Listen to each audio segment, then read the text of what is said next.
नेपाल में पीएम ओली को रिजाइन करना पड़ा, मिनिस्टर्स को पब्लिक ने मारा, पार्लियामेंट को आग लगाई गई और लगभग 70 लोग मर गए।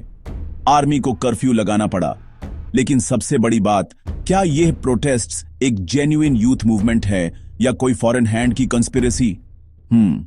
सोचने वाली बात है।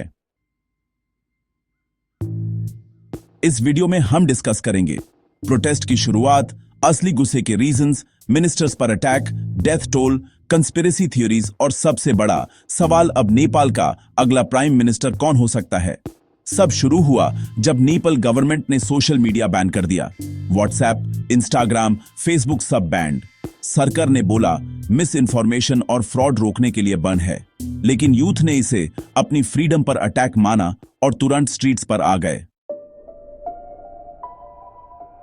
प्रोटेस्ट सिर्फ बान के वजह से नहीं था। यूथ के असली दाढ़ हैं करप्शन और नेपोटिज्म। वही पुराने नेता कुर्सी बदलते रहते हैं। जॉब क्राइसिस भी है, जेंजी को नौकरी और अपॉर्चुनिटीज ही नहीं मिल रही, और राइजिंग प्राइसेस, महंगाई ने कॉमन मैन का जीना मुश्किल कर दिया। ये फ्रस्ट्रेशन सालों से जमा हो रहा था, बस सिर्फ एक स्पार्क था। प्रोटेस्ट पीसफुल शुरू हुए थे, लेकिन जल्दी ही वायलेंट हो गए। प्रोटेस्टर्स ने मिनिस्टर्स और एमपीज को सड़क पर घसीट कर मारा। सोशल मीडिया पर उनके बीटिंग के वीडियोस वायरल हुए। पार्लियामेंट और गवर्नमेंट बिल्डिंग्स को फायर लगा दी गई। रिपोर्ट्स के मुताबिक लगभग 70 लोगों की जान गई और कई 100 इंजर्ड हुए। ये इतना बड़ा था कि आर्मी को डिप्लॉय करना पड़ा और कर्फ्यू लग गया। अब कॉन्स्पिरेसी का एंगल सुनो। सबसे पहले फॉरेन हैंड थियरी। कुछ पॉलिटिकल कमेंटेटर्स बोल रहे हैं कि ये प्रोटेस्ट्स प्योर ऑर्गेनिक नहीं थे। देखो, नेपाल एक बफर स्टेट है इंडिया और चाइना के बीच, तो दोनों कंट्रीज के इंटरेस्ट नेचुरली हाई हैं। एक सेक्शन ये भी कहता है कि ये एजिटेशन फॉरेन एनजीओज और एक्सटर्नल फोर्सेस ने फ्यूल किया, ताकि नेपाल की पॉलिटिकल लीडरशिप वीक हो और नए अलाइनमेंट बन सके। सोशल मीडिया पर भी क्लेम्स आए कि प्रोटेस्ट के फंडिंग सोर्सेज क्लियर नहीं हैं और कुछ फॉरेन अकाउंट से ऑनलाइन नैरेटिव्स पुश हो रहे थे। लेकिन ज्यादातर क्रेडिबल रिपोर्ट्स ये बोलते हैं कि ये असली ग्रासरूट्स जेंजी अपराइजिंग है। ट्रिगर था बन, पर असली वजह करप्शन और अनएम्प्लॉयमेंट थी। अभी तक प्रूफ ऑफ फॉरेन फंडिंग या डायरेक्ट फॉरेन इन्वॉल्वमेंट नहीं मिला है।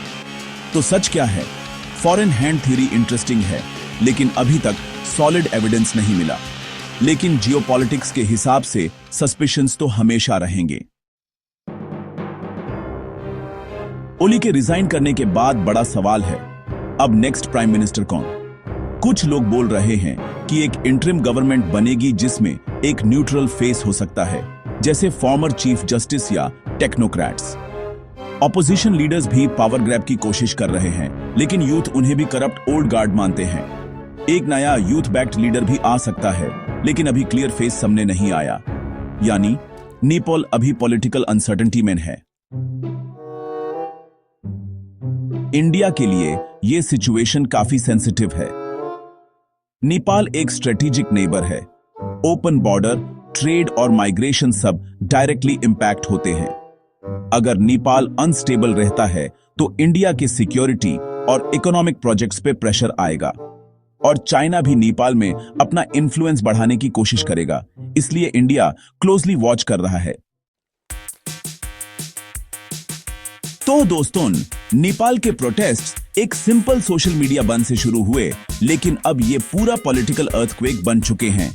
यूथ की आवाज अब दबाना मुश्किल लग रहा है, लेकिन असली सवाल है, क्या नेपाल के पॉलिटिशियन सिस्टम को रिफॉर्म करेंगे या फिर से वही पुरानी कहानी चलेगी?